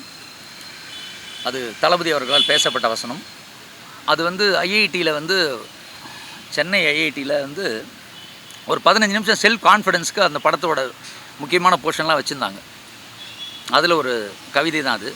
நண்பனே, நாளை முதல் விடியலை நீ எழுப்பு, பகல் 2 கேள் பகைதனை பாடு, வானுக்கு மையம் பார், காற்றுக்கு கால்கள் பார், இதயம் போல் உலை, இமைகள் போல் கலை, உன்னிடத்தில் நியாயம் கேள், உலகுக்கு நீதி சொல், காற்றை வடிகட்டு, கடல் நீரை வாய்க்கு பழித்து துப்பிவிடு, நிலவை நிறம் மாற்று, நிலத்தை விரிவு செய், நேரத்தை அயர்வை, தூக்கத்தை குறை, 5வது வேதம் சொல், 6வது பூதம் கேள், 7வது அறிவை தேடு, 8வது பிறவி எடு, 9வது திசைகள் திற, 10வது கிரகம் பெற, பட்டாம்பூச்சிக்கு பண்ணை வை, வயது முதிராமல் நிமிர்ந்தனில் பூமியின் வேகம் கேள், அதற்கு முன்னால் ஓடு, நேரத்தை விட வேகமாய் நட.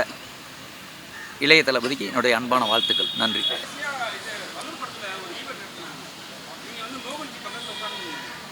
சரிங்களா? அப்போ வந்து மோகன் கிட்ட சொன்னாரா? ஏன்னா இப்போ வந்து என்ன அறிக்கை எடுத்தாருன்னா, சின்மையோட பாட்டு வந்து என்னோட படத்தில் வந்து வராதுன்னு இருக்காரு. அதை பற்றி உங்களோட கருத்து என்ன சொன்னாரா? இல்லை, அது மோகன்ஜி சின்மை விவகாரம் நான் ஏற்கனவே சொல்லியிருந்தேன். ஒன்றும் பிரச்சனை இல்லை. நீங்கள் இப்போவும் அதை பாடினதுக்கு என்ன அமௌண்ட் வாங்கினீங்களோ அதை ரிட்டர்ன் பண்ணிட்டா உங்கள் வாய்ஸை தூக்கிடலாம்ட்டு நான் ஏற்கனவே சொல்லியிருந்தேன். அதுக்கப்புறம் மோகன்ஜி வந்து இயக்குநர் சங்கத்தில் ஒரு புகார் கடிதம் கொடுத்துருந்தார். சார் இந்த மாதிரி தனிப்பட்ட முறையில் என்னைய சொல்லி இந்த இயக்குனர்னால் நான் பாடி வைக்க மாட்டேன் அப்படிங்கும்போது எனக்கு ரொம்ப மன உளைச்சலாக இருக்குது. நானும் பெரிய ஒரு தேச துரோகி மாதிரியும் நானும் பெரிய ஒரு ஆபத்தான மாதிரி ஒரு குடும்பத்தை க்ரியேட் பண்ணுறாங்க. என்ன ரீசன் நான் கேட்க சொல்லவே இல்லை. இன்னொன்று அவங்க வந்து பொது வழியில் போட்டாங்க சார். அவங்க பொது வழியில் மன்னிப்பு கேட்கணும், இல்லைன்னா மன்னிப்பு கேட்கணும். அந்த ட்விட்டரில் போட்டாங்கள்ல அதை அவங்க டெலிட் பண்ணிடணும் அப்படின்னு ஒரு புகாராக கொடுத்தாங்க.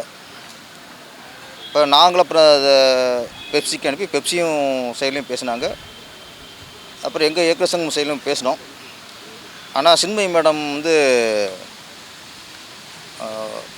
ஓகே, நம்ம வந்து அவங்க ஒரு லேடி, அவங்கள மன்னிப்பு கேட்குறது தான் திருப்பி ரொம்ப அதெல்லாம் ரொம்ப வேணாம் அப்படின்ட்டு நாங்கள் அதில் ஃபோர்ஸ் கொடுக்கல. ரிக்வஸ்ட்டாக கேட்டது அந்த ட்விட்டரில் உள்ளதை அதை டெலிட் பண்ணிடுங்க, அது வரைக்கும் போதும். அது பண்ணால் கூட நாங்கள் மோகன்ஜிட்ட சொல்லி பண்ணிடுறோம் அப்படின்னா. ஆனால் பலர் பேசியும் நிறைய பேர் பேசினாங்க. யார் பேசியும் நான் ட்விட்டரில் டெலிட் பண்ண மாட்டேன் அதில் அது அப்படின்ட்டு ரொம்ப ஒரு பிடிவாதமாக இருந்தாங்க.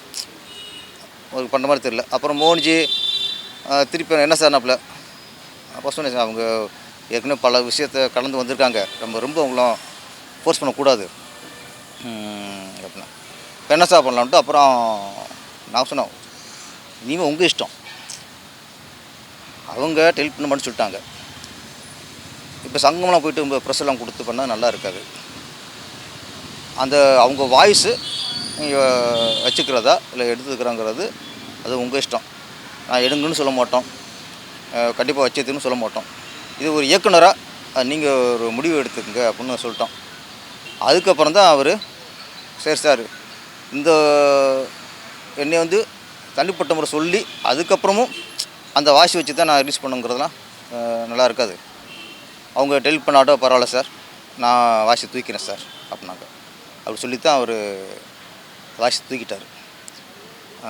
ஓகே, இது சுமூகமாக முடிஞ்சிச்சு. ஏன்னா சின்மயி மேடத்தை பற்றி தெரியும், அவங்க பல வருஷமாக நிறைய விஷயங்கள் அவங்க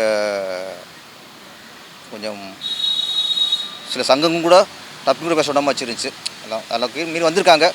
நம்ம ஒரு லேடிஸை பண்ணக்கூடாது. நான் என்னென்னா நான் என் சைடில் ஒன்று தான். இப்போது இந்த இயக்குனர் அதாவது மோகன்ஜின்னு இயக்குனர் தெரியாமல் நான் பாடிட்டேன், அதுக்காக நான் வந்து வருத்தப்படுறேன், நான் மன்னிப்பு கேட்குறேன் அப்படின்ட்டு நீங்கள் யார்கிட்ட மன்னிப்பு கேட்குன்னு தெரில. ஓகே, நீங்கள் யார்கிட்ட மன்னிப்பு கேட்டீங்களோ வருத்தப்பட்டுகளோ விட்டு ஓகே டெலிட் பண்ண மாட்டேன்னு சொல்லிட்டீங்க. ஓகே, இப்போ நீங்கள் அந்த படத்தில் பாடுறதுக்காக வருத்தப்பட்டீங்க, நீங்கள் வருத்தப்பட வேண்டாம்னு தான் அவர் வாய்ஸ் தூக்கிட்டார். அப்போ அவர் கரெக்டாக இருக்கார். இப்போ ஏன்னா நீங்கள் மனசு வருத்தப்பட்டு ஏண்டா பாடணும்னு உங்கள் மனமெல்லாம் பாடாமல் அந்த வாய்ஸையை தூக்கிட்டார். இப்போ நீங்கள் அமைதியாக இருக்கலாம், உங்களுக்கு வருத்தப்பட தேவையில்ல. நீங்கள் வந்து அப்பா அவர் படத்தில் என் பாட்டு இல்லைப்பா அப்படின்னு நீங்கள் அமைதியாக இருக்கலாம். ஆனால் அதில் பாடினதுக்காக சம்பளம் வாங்கினீங்கள, அது திருப்பி கொடுக்குறது முறை. ஏன்னா நீங்கள் வருத்தப்பட்ட தெரியாமல் பாடிட்டேங்கிறக்க வாய்ஸை தூக்கி எடுத்துட்டார். இப்போ படத்தில் உங்கள் வாய்ஸ் இருக்க போகிறதில்ல, வேறு சிங்கர் வச்சு பாட போகிறாரு. அப்போ நீங்கள் அமௌண்ட்டை திருப்பி கொடுத்துறது முறை. அது இன்னும் எங்களோட வேண்டுகோள், நீங்கள் கொடுக்குறதும் கொடுக்காதும் உங்கள் இஷ்டம். அதனால் இதோட சுமூகமாக இது முடிச்சுங்கிறது எங்களுக்கு திருப்தி.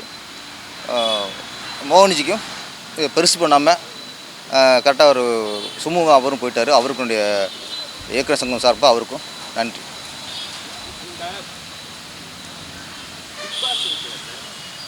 சமூக வலைத்தளத்தில் வந்து பிக் பாஸ் பற்றி ஏகப்பட்ட கேள்விகள் ஏகப்பட்ட ஆர்குமெண்ட்லாம் இருக்குது.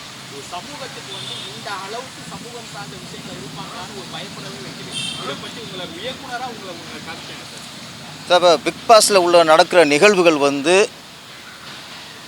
அது யதார்த்தமான நிகழ்வா இல்லை க்ரியேட் பண்ண நிகழ்வா இல்லை அதுக்கு ஒரு ஸ்கிரிப்டு ரெடி பண்ணி அந்த ஸ்கிரிப்டின் படி இவ்வளோ நடக்கிறாங்களா? இது பலது இருக்குது. இப்போ நம்ம டிவியில் சீரியல் பார்க்குறோம், வெப் சீரிஸ் பார்க்குறோம். அந்த மாதிரி தான் நீங்கள் பிக் பாஸை பார்க்கணும், மக்கள்னு சொல்கிறேன். ஏன்னா அங்கே உள்ள நீங்கள் எதார்த்தம் உண்மையாக இருக்காங்க அப்படின்ட்டு நினைக்கக்கூடாது. அது ஒரு ட்ராமான்னு நினச்சி நீங்கள் பார்க்கணும்.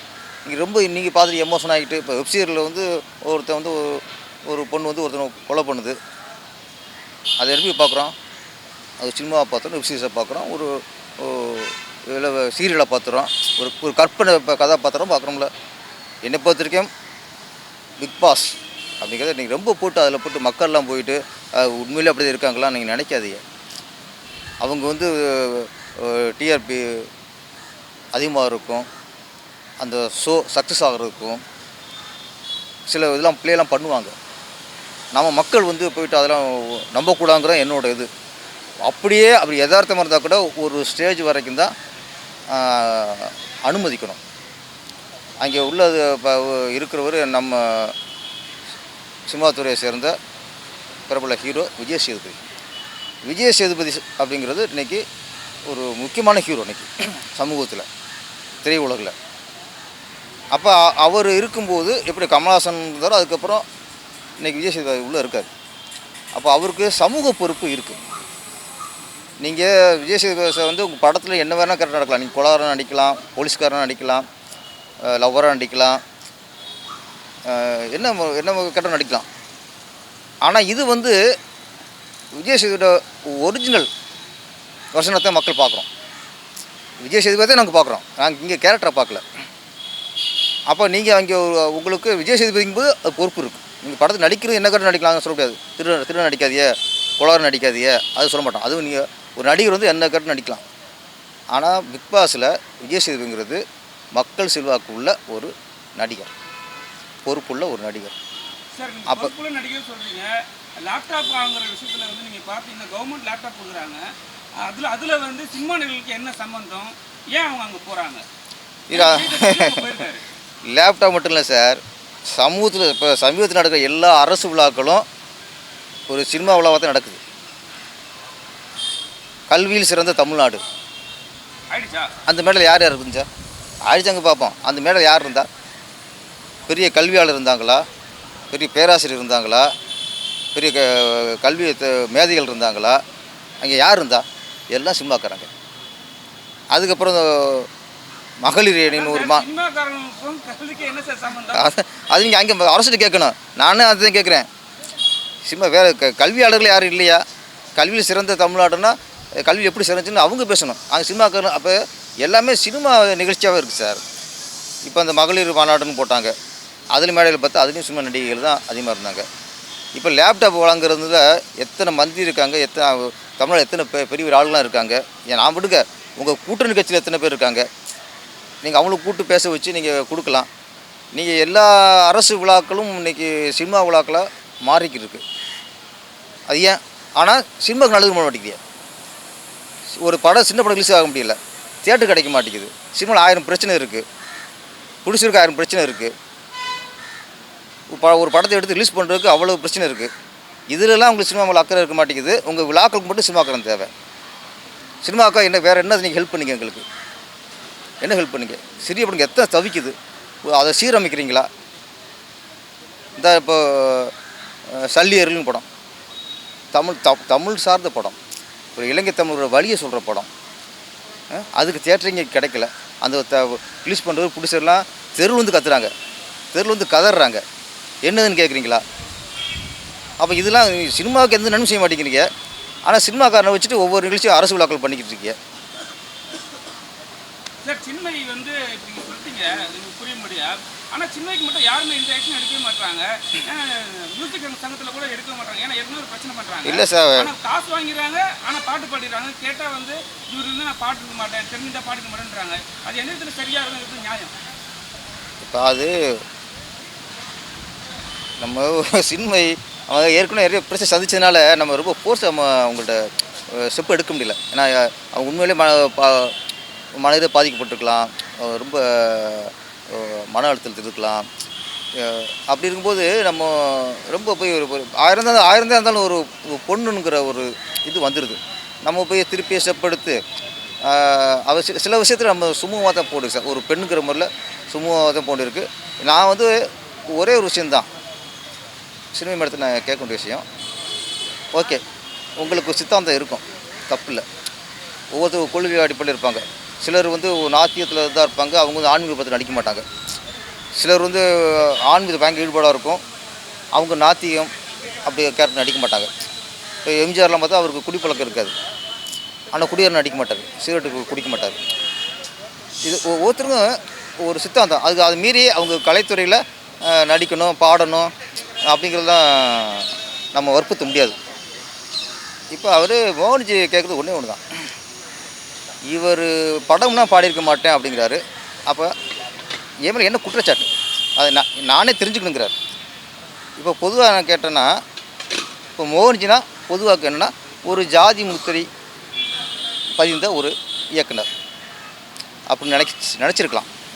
அப்போ ஒரு ஜாதி முத்திரை பதிந்த ஒரு இயக்குனர் படத்தில் நான் பாடினக்கா வருத்தப்படுறேன்னு சொல்லலாம், ஒரு நியாயம்.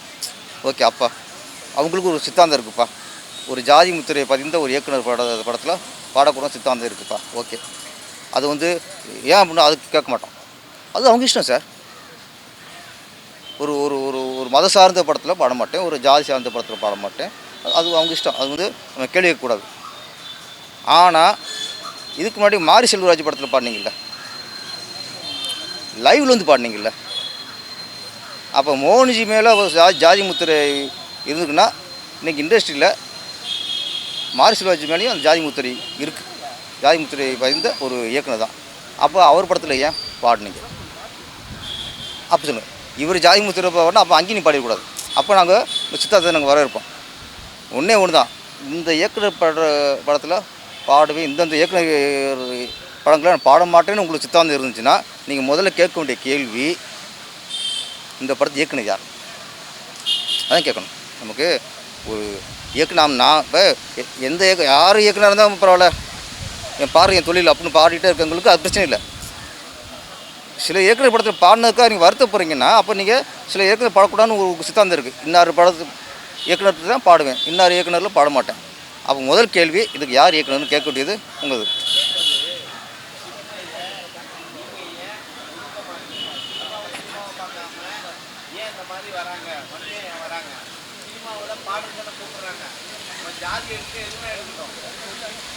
சார் நாங்கள் சார் சின்மை மேலே ஒரு சாஃப்ட் கார்னர் இருக்குது சார் எங்களுக்கு. நான் எங்களுக்கே இருக்குது சார்.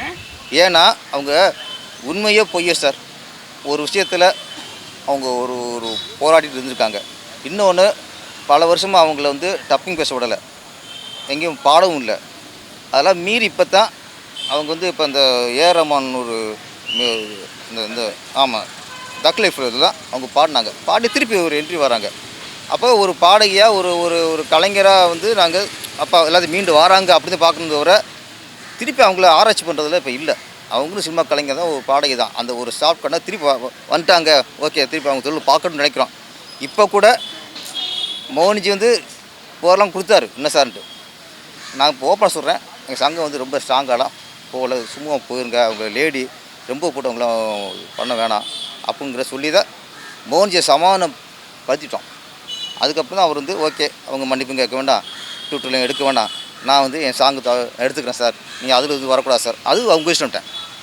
அது உங்கள் இஷ்டம், சாங் வச்சுக்கிறது வைக்காது உங்கள் இஷ்டம், அது நீ முடிவு. அந்த முடிப்படி தான் இன்றைக்கி அவர் படத்தில் இன்றைக்கி சின்மையோட வாய்ஸ் அந்த சாங்கில் இல்லை சார். இப்போ நீங்கள் ஒரு இயக்குனராக ஒரு கேள்வி, விஜய் படம்னாவே ரீமேக்கு டப்பிங் ஏதாவதுன்னு சொல்லியிருப்பாங்க. இப்போ நீங்கள் பார்த்தீங்கன்னா விஜய் படம் அப்புறம் பாலாயா படத்தை வச்சு 2 பேரும் ஒன்றா வச்சு பேசுகிறாங்க. இப்போ வந்து இவ்வளோ தமிழ்நாட்டில் சூப்பர் ஸ்டாரை வந்து பேசுகிற லெவலில் இருக்குது விஜய் சார். வந்து இது மாதிரி ஒரு 2வது ரீமேக் படம் பண்ணுற மாதிரி ஒரு விஷயம் பயன் இருக்காது, எப்படி பார்க்குறீங்க சார்? ரீமேக் பண்ணுறது அது என்ன புதுசு இல்லை சார். எம்ஜிஆர் காலத்தில் நாளை நிம்மதியாக இருக்கட்டும், பல்லாண்டு வாழ்க, நிறைய படங்கள் ரீமேக் தான் சார். அவர் வந்து கச்சா ஆரம்பிச்சதுக்கப்புறமும் அந்த படங்கள் வந்து பல்லாண்டு வாழ்க ரீமேக் தான். அது நாளை நிம்மதி ரீமேக் தான்.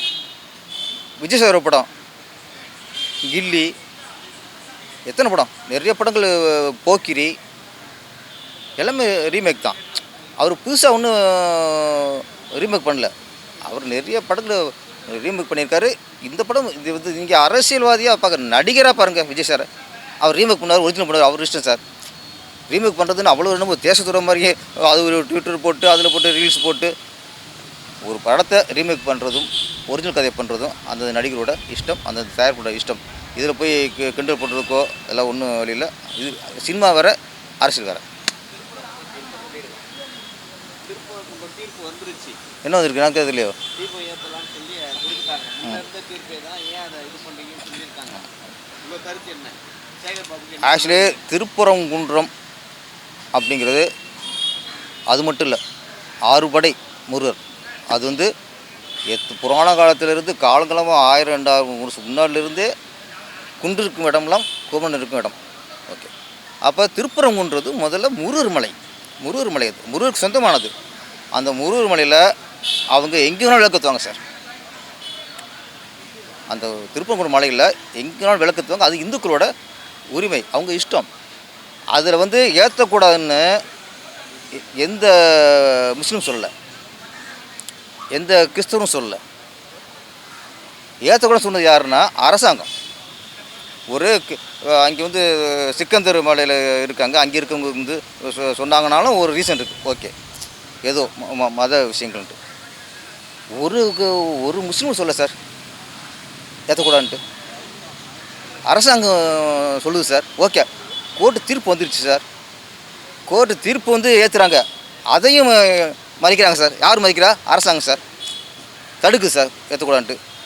அப்புறம் மேல்முறையீடு பண்ணுறா. யார் பண்ணுறா? முஸ்லீமாக பண்ணாங்க, அரசாங்கம் பண்ணுது சார். அப்போ திருப்பரங்குன்றத்தில் தீபம் ஏற்றுங்கிறது இந்து விஷயம். இதில் வந்து அரசாங்கம் எவ்வளோ எதிர்ப்பாக செயல்படுது, கோர்ட்டில் கேஸ் போடுது, மேல்முறையீடு பண்ணுது. இதெல்லாம் இது பண்ணும்போது என்னென்னா சும்மா இருக்க முஸ்லீமுக்கும் இந்துக்களுக்கும் தேவையில்லாத பிரச்சனை வர ஆரம்பிக்குது. நல்ல வேளை இதில் இந்துக்களும் முஸ்லீம்களும் தெளிவாயிட்டாங்க. இது அரசியல், இதில் நம்ம வந்து விழுந்துடக்கூடாதுன்ட்டு. உண்மையிலேயே திருப்பரங்குன்ற விஷயத்தில் நான் அங்கே இருக்க எல்லா முஸ்லீம்களும் நான் பாராட்டுறேன். யாருமே அது எதிர்ப்பு இல்லை, அது பெருசாக எடுத்துக்கவும் இல்லை, இந்துக்களும் பெருசாக எடுத்துக்கல. அதனால் இப்போ தீர்ப்பு வந்திருக்கு. இது வந்து முருகன் கொடுத்த தீர்ப்பாகவே இருக்கட்டும். தயவுசெய்து அறநிலையத்துறை இருக்கவங்க பொதுவாக இருக்கணும். ஒரு மதத்துக்கு பற்றும் ஒரு மத வெறுப்பும் இருக்கக்கூடாது. அப்புறம் வந்து பாரதிய மாதா ஜே அப்படின்னு சொல்கிறதெல்லாம் மத வெறி வார்த்தை சொல்லாதீங்க, அது தேசப்பற்று. தேசப்பற்று இங்கே சொல்லாத. ஏன்னா பாரத மாதாங்கிறது இந்திய தாய். இந்திய தாயின் மடியில் தான் இங்கே சர்ச்சு இருக்குது, இந்திய தாயின் மடியில் தான் இங்கே பள்ளிவாசலும் இருக்குது, இந்திய தாயின் மடியில் தான் ஒவ்வொரு சிவன் கோயில் இருக்குது, பெருமாள் கோயில் இருக்குது, முருகர் கோயில் இருக்குது. இந்துக்களோட எல்லா கோயிலும் இந்த இந்திய தாயின் மடியில் தான் இருக்குது. இந்திய தாய் தான் மசூதிகளையும் பள்ளிவாசல்களையும் இந்து கோயிலையும் தாங்கிக்கிட்டு இருக்குது. அதனால் எல்லா கோயிலையும் பாரத மாதா ஜென் சொல்லலாம். அங்கே போய் இன்னார் வாழ்க, எடப்பாடி வாழ்க, ஸ்டாலின் வாழ்க, உதயநிதி ஸ்டாலின் வாழ்க, அண்ணாமலை வாழ்க, குறிப்பிட்ட பேரை சொல்லி வாழ்வு கோஷம் போகிறது தான் தேச துரோகம். நன்றி, வணக்கம். அறநிலையத்துறை சேகர் பாபு மாற்றலான்னு ஏதோ கோரிக்கை. ஏன்னா உள்ள வர சாமி கும்பிட வரக்கூடிய கூட அநாகரிகமாக பேசுகிறாருன்னு பார்த்துருப்பீங்க நிறைய வீடியோ சார். அது இல்லை இப்போ சேகர் பாபு வந்து ஒரு அமைச்சருக்கான அந்த தகுதி இல்லைன்னு தோணுது அவருடைய நடவடிக்கைகள். ஏன்னா தமிழிசை அக்கா அவங்க ஏற்கனவே பிஜேபி தலைவியாக இருந்தவங்க. அது மட்டும் இல்லாமல் 2 மாநிலத்தில் கவர்னராக இருந்தவங்க. அவங்களுக்கு கோயிலுக்கு போகும்போது யாரோ ஒருத்த மாதிரி டீல் பண்ணுறது ஒரு ஒரு கேவலமாக அந்த செய்கை இருக்குல்ல. முன்னாள் கவர்னருங்க அவங்க கோயிலுக்குள்ள போகிறது அது ஒரு மரியாதை என்ன பேசுகிறதுல. சரி, ஓகே, அவங்கள அவ்வளோ சொல்கிறீங்க போகக்கூடான்ட்டு. உதயநிதி ஸ்டாலின் முதல்வரோட ஒய்ஃபு திருமதி துர்கா ஸ்டாலின் அவர்கள் எத்தனை கோயிலுக்கு நீங்கள் போகிறீங்க, அவங்க கூட எத்தனை பேர் உள்ளே போகிறாங்க? சட்டம் ஒன்றா இருக்கணும் சார். அப்போ தமிழிசை அக்காவுக்கு நீங்கள் என்ன நீங்கள் மட்டும் குடிச்சுனீங்களோ அதே மாதிரி உதவி அம்மா துர்கா ஸ்டாலின் அவர்களையும் அதே மாதிரி பண்ணணும். நீங்கள் ஒரு அமைச்சர்னால் நீங்கள் எல்லாத்தையும் ஒன்றா பாருங்கள். அங்கேயும் மட்டும் படைசுக்குள்ளே போறிய, துர்கா மடத்துக்கு கூட நீங்கள் போறிய, எத்தனை பேர் கூட போறிய? அப்போ ஆளுங்கட்சின்னா உங்களுக்கு கோயில் உங்கள் சொந்தமா? தமிழிசை அக்காவுக்குன்னா கோயில் சொந்தம் இல்லையா? இல்லை ஒரு முன்னாள் கவர்னர் போய் எவ்வளோ ஒரு ஒரு சல்லித்தனமாக டீல் பண்ணுறிய. அப்புறம் அங்கே பாதி மதன்னு சொல்லிட்டு சார் என்ன சார் நீ சோத்தை திங்கிறியா அது என்ன வார்த்தை அது? என்ன வார்த்தை அது? இது ஒரு அமைச்சர் பேசுகிற வார்த்தையா அது? தெருவரை பொறுக்கி பேசுகிற வார்த்தை இதெல்லாம். சார் கடைசி கொஸ்டின் சார், பராசக்தி கதையின் நாயகி வந்து ஸ்ரீலீலா வந்து என்ன சொல்லியிருக்காங்கன்னா, ஜனநாயகம் படம் போய் பார்க்காதீங்க, பார்க்குறதா ஒரிஜினல் படம் போய் பாருங்கள், பாலாஜி படம் போய் பாருங்கள், உங்களுக்கு எங்கள் படத்தை தாண்டி அந்த படம் பார்க்கறதா இருந்தால் வேறு படம் போய் பாருங்கள். கருத்து அவங்க ஒரு நடி இங்கே ஆர்டிஸ்ட்டுங்க அந்த படத்தில் நடிச்சிட்டாங்க, சம்பளம் வாங்கிட்டாங்க, அது வாங்க சம்பளத்துக்கு அவங்க வந்து விசுவாசமாக கூவுறாங்க. இதெல்லாம் பெருசாக எடுத்துக்கூடாது. இதெல்லாம் வந்து சொல்லட்டுங்கிறேன். அது போய் பெருசாக எடுத்துக்கூடாது. நம்ம சொல்கிறத அவங்க வந்து எப்போவுமே இந்த படத்தை பாருங்கள், இந்த படத்தை பார்க்க சொல்லக்கூடாது சார். அப்படின்னா நீங்கள் தமிழ் இண்டஸ்ட்ரியில் உங்களை பிளாக் பண்ணிட வேண்டியதான். தமிழ் படத்தை இந்த எங்களுக்கு பராசக்தியும் தமிழ் படம், ஜனநாயகம் தமிழ் படம். எங்கள் சினிமாக்காரனா எல்லாருக்குமே 2 படமும் ஓடணும், 2 படம் வெற்றி அடையணும். ஒரு படம் வெற்றி அடையணும், ஒரு படம் தோக்கணும் யாரும் நினைக்கக்கூடாது. இப்போ பராசக்தி குறிப்பை சேர்ந்தவங்க அவங்க சரி யாராக தான் சரி, ஜனநாயகம் தோக்குன்னு நினச்சாலும் அது வந்து சரியான நோக்கம் இருக்காது. அதே மாதிரி இங்கே இவங்களும் இப்போ பராசக்தி தோக்குன்னு நினைக்கவும் கூடாது. 2 வெற்றி அடிச்சிட்டோம். 2 வெற்றி அடிச்சா தான் எங்களுக்கு சினிமா துறைக்கு நல்லது. 2 படம் வெற்றி அடைய என் வாழ்த்துக்கள். அவங்க ஸ்ரீலீலா சொல்கிறதெல்லாம் பெருசாக எடுத்துக்க வேண்டாம். அவங்க பேச்சு கேட்டலாம் இங்கே யாரும் படம் பார்க்கணும் யாரும் முடிவு பண்ணுறதில்ல. நம்ம முடிவு பண்ணுறோம் எந்த படம் பார்க்கணும், எந்த படம் எத்தனை படம் பார்க்கணும் நம்ம முடிவு பண்ணுறோம். ஸ்ரீலீலாம் சொல்கிறது அதெல்லாம் விட்டுருங்க.